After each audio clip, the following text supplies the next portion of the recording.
সবাইকে ধন্যবাদ জানাই, বিশেষ করে আজকে রাখির দিন, বন্ধনের দিন। তো সেই পবিত্র দিনটাকেই আমরা আমাদের পরম্পরা অনুযায়ী এবং এমন একটা জায়গা যেখানে শিবপুর বিধানসভাটা একটা বিস্তৃত, তার মধ্যে এমন একটা জায়গা যেখানে বিভিন্ন ওয়ার্ড থেকে বিভিন্ন কোণ থেকে শিবপুর বিধানসভা যেন মানুষেরা আসতে পারেন, গাড়ি ঘোড়ার অসুবিধা না হয়, তেমনই পরিকল্পনা করে সবাই মিলে সিদ্ধান্ত নিয়ে আমরা শানপুরের মোড়ে এই নতুন বিধানসভার যে অফিসিয়াল কার্যালয়, তার আজকে শুরুর দিন। এই দিনে ডেফিনেটলি ভালো লাগছে, আনন্দ লাগছে, এবং কোথাও একটা এই আনন্দের সঙ্গে জড়িয়ে রয়েছে যাতে মানুষের সঙ্গে বন্ধনটা দৃঢ় হতে পারে। কি বন্ধনের মতো পবিত্র দিনে আমাদের শপথ নেওয়াটা গুরুত্বপূর্ণ। তার সঙ্গে সঙ্গে যেটা বলছিলাম যে মানুষকে পরিষেবা দেওয়া, আপনারাও দেখতে পেয়েছেন, তা তো যন্ত্রণা। 50 নম্বর ওয়ার্ডে কিছুদিন আগে একটা রাস্তা হলো, আমরা করতে পারলাম, ধন্যবাদ হাওড়া মিউনিসিপ্যাল কর্পোরেশনকে। আমরা সবাই মিলে উদ্যোগ নিই, যেটা 34 বছরেও হয়নি, 15 বছরেও হয়নি।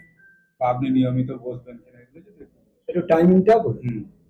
আমরা সেই টাইমের শিডিউলটাই আজকে যারা সব সিনিয়ররা আসবেন তাদের সঙ্গে বসে আলোচনা হবে।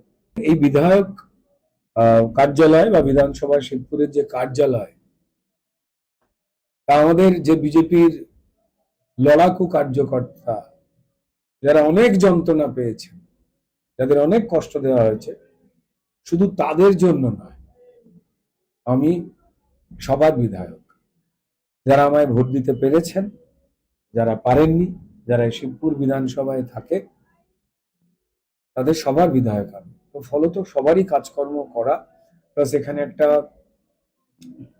আইটির একটা বড় সেট করা হচ্ছে।